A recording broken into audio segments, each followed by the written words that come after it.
What's up, guys? Tyler here with Random Automotive. Are you tired of all the auto parts stores ripping you off when they change your oil or breaking things? Well, this video is for you because today we're going to show you how to change the oil by yourself at home.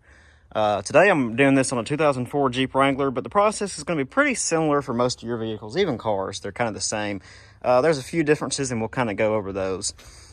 A couple things you're going to need. You're going to need the oil that's specified for your vehicle, as along with the oil filter, which looks like that down there. And you will need that, a good socket set, and an oil pan to drain your oil in. Once you purchase that kind of stuff, you only need it once. The oil is the only thing you really have to purchase every time, and the filter. So let's go ahead and get started on this. So the first thing that we're going to want to do is we're going to locate our oil filler cap. It'll usually say something like engine oil on it or something like that. Sometimes they're toward the front. Sometimes they're in the middle of the valve cover. That's what this is here. Sometimes they're just in different places. So you'll want to locate that, and we want to unscrew that. Now the reason we're going to unscrew this is that way when we drain the oil out, there's actually air pressure coming in from this end to drain it out faster. While you have this off, you want to take this off, and you just want to check for any sort of milky color or like a coffee colored thing going on there.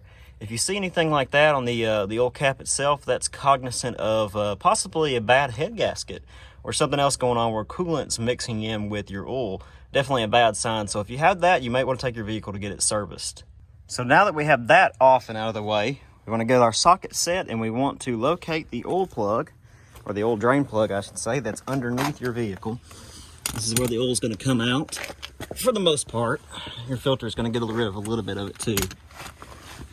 So you're going to want to look for, excuse me while I crawl under here, that right there, usually on the bottom of the oil pan. And that's where that's going to come out and drain the oil. So we're going to put our oil drain pan a little bit off-centered to it because it's actually going to come out kind of in a projectile like this. So we want to make sure that it drains into there. You want to make sure you have the valve open, but the drainage valve on the side of your pan closed. If you have an air vent like this one does, you want to make sure that's open too. All right, so now that we've located the drain plug, sometimes they're stripped out, sometimes they're not too bad. So you want to make sure you definitely have the right size on there to keep you from buying a new one. We're going to place our ratchet on there in the right location. I've already broke this one loose, but you may have to break it loose a little bit. Once you've broken it loose, it should just screw all the way out. Kind of want to screw it at an angle because when it comes out, it's going to get oil all over you. So I would recommend wearing gloves, but you know, sometimes it'd be like that. So I'm just gonna kind of thump this sucker. Let it fall out in the pan like that. And there you go, you're draining oil out. So while that's draining out, we'll show you what to do next. So we're actually gonna let this drain for just a few minutes until it pretty much stops dripping before we do anything else. The next step, we're gonna take the oil filter off. Okay, so now that that's almost done draining, I pulled the drain plug completely out of the pan there. And sometimes they have a little magnet on the end of here that collects metal flakes. Not too typical that you see that, but if you do see that, you may want to look and see what's going on because you may have some engine wear and tear that's not normal. Sometimes the little magnets in the pan, sometimes vehicles just don't have them at all. And it'll come out in the oil itself. So you want to look for that.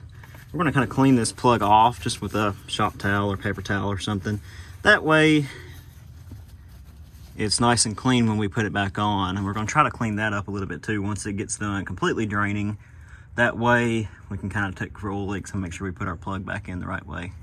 Okay, so I've rotated this oil pan a little bit to where it's still draining in the right spot and not hitting the ground. We want to locate our oil filter, which is usually on the passenger side of the engine. Sometimes it's different, sometimes they're on the top if it's cartridge type filter. We're going to unscrew this one from the top. Sometimes you may have to go in from the bottom and unscrew it. When you do take this out, it's full of oil, so it's going to drain out. So we want to make sure what does drain out actually comes out and drains into the pan and doesn't get in your grass or your driveway or anything like that. It is going to hit my exhaust here. That's not uncommon. If you get oil on this and you start it up and you have a little bit of smoke coming from the exhaust on this part of the engine, that's going to be normal because it's just burning off. But we're going to try to mitigate that and not get a whole lot on there. So let's go take this oil filter off. Okay, so here's the oil filter from the top. They do make tools to unscrew these, but basically you're just gonna grab it and turn it counterclockwise to unscrew it, and it's just gonna unscrew. I may not be able to do this one-handed now, so let me loosen it up and I'll show you how to unscrew it. Okay, so I tried to do it by hand and I just couldn't quite get it off, so I found the tool that I use to take this off.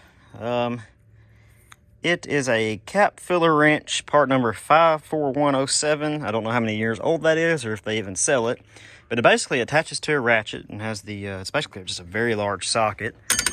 And if you go down here and it kind of fits over that, now you can see it starting to turn.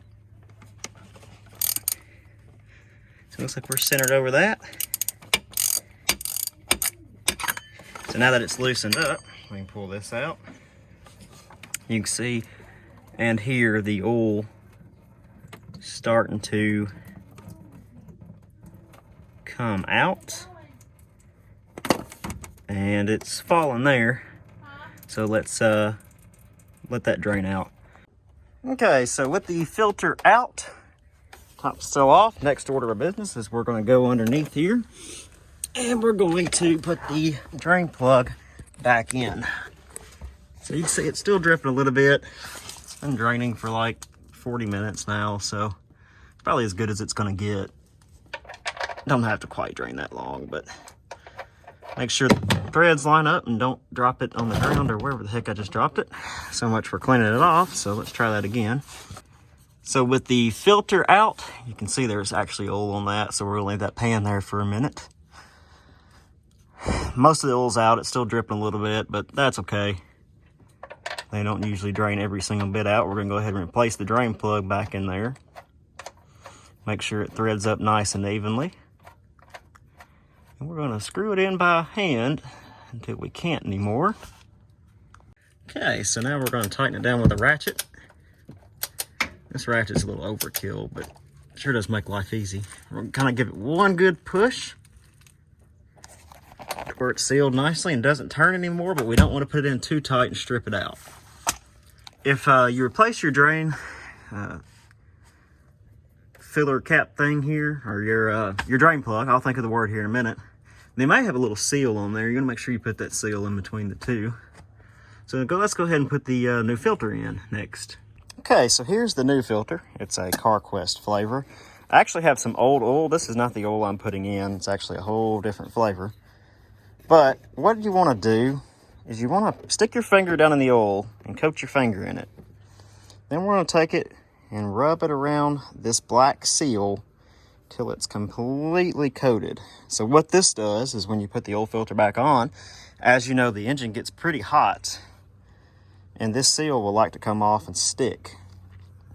So we want to put a little bit of oil on there to act as a lubricant to keep it from sticking on there. Okay, so let's go ahead and stick the oil filter back on there. Some people recommend filling up the oil filter with oil before you put it on. Some vehicles, it's recommended that you do that, so I would definitely check and see. Basically, with the dry oil filter, your engine runs dry oil for maybe 2 or 3 seconds. Usually, it's not going to do any damage. You know, it's done this way a million times, so... But some people just say, no, that's not the right way to do it. So it's kind of a preference if that's what you want to do.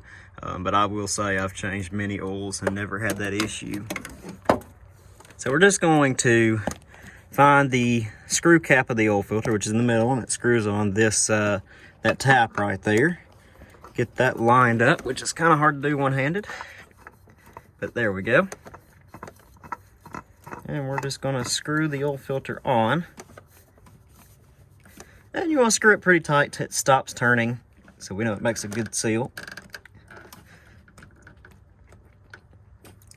There we go. So the next step is putting the oil in. Okay, now take that back. You will need a funnel of some sort. This is a coolant funnel, but it'll do the job. Make sure it's clean of any debris on the inside. For the most part, you don't want that in your engine for sure. So let's go ahead and put our oil in. This particular Jeep takes 6 quarts of oil. And I've got some Castrol GTX. There's my 5-quart jug and 1 quart. Typically, I like to buy these individually. They're so much easier to pour in. However, with the bundle, you had to do that. So let's go ahead and pour this in there. So again, if you're watching this video, you do want to do everything in the steps that were given. Because if you forget to put the drain plug back into later or the oil filter back on, your oil's going to drain straight out and onto the ground. Which that's okay. You have to learn somehow. But that's the point of this video.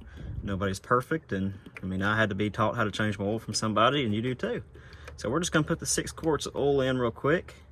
I'm gonna go ahead and you wanna make sure you get about every drop, but I'm gonna go ahead and put that 5-quart jug in without video in it, because it's gonna be kind of hard to hold that video at the same time. Okay, so 6 quarts of oil later, got all the oil in there. We're just gonna remove this real quick. And now we want to replace our oil cap. Minimum spillage there. 1 little drop on that heater hose, but that's not bad. Usually you can tighten these till they stop, or some vehicles like this one, they'll click. And that's when you know you don't have to tighten it anymore. So very quickly, this is kind of hard to do, but we want to check for oil leaks around the filter. You can see a dark spot around the filter. I don't believe that's any leakage. I think that's just where we drain the oil. Let's go underneath and make sure there's no significant dripping coming from your drain plug. So once we've done all that, we can pull all our tools out from underneath the vehicle. Always put this old Jeep top down to keep the concrete from getting any oil, because it doesn't always make it in your container, as you can tell there. Make sure your engine is clear of tools. Your cap's back on, no significant leaks. And let's fire it up. Okay, so this is the part where everybody gets kind of nervous. Because when you start it, your oil pressure is going to stay at 0 for a second, then go up. If your oil pressure does not go up within just a few seconds, and you'll see the normal time on this, you definitely have a problem and you want to shut your engine off immediately. If you don't have an oil pressure gauge, you have an oil light. If it comes on, you want to shut your engine off immediately. Also, lastly, if you hear any sort of weird knocking or ticking noises, after about 10 seconds of the engine running, and it's a nice warm day like it is today in the middle of November, you want to shut your engine off, because then you have problems again. That's normal noises that are not normal. If your engine always ticks or knocks and you have some sort of issue you already know about, that's no big deal. So let's go ahead and start it up. I'll wait for that buzzer to go off so you can hear. It's normal for oil pressure to be 0 while it's not running. Actually, let me shut this door so it'll quit dinging. Okay, and let's start it up. Okay, so it is running with the oil pressure at 0, but you can see it is climbing. Typically somewhere around the middle or slightly above is normal. We want to make sure that it doesn't go too high, but as you can see there, let me zoom in on it, that is staying pretty normal. So it looks like we have a success. So with the engine running, we just want to check for any leaks. It's not uncommon to maybe see a drip underneath. That's just where the oil's dripping off. However, we shouldn't see any sort of oil gushing out or anything like that. Everything looks good, so it looks like we're good to go. We'll clean up our mess and we're ready to hit the highway. So that's how to change your oil simply and easy at home. If you have any questions, put them down in the comments. If you like this video, please give it a thumbs up. It does help a lot. If you're interested in subscribing to the channel, I can't beg you, but I wish you would. That'd be great. You can see more videos like this if you're willing to learn to do a few more projects at your house. As always, guys, again, thank you for watching. We'll see you in the next one.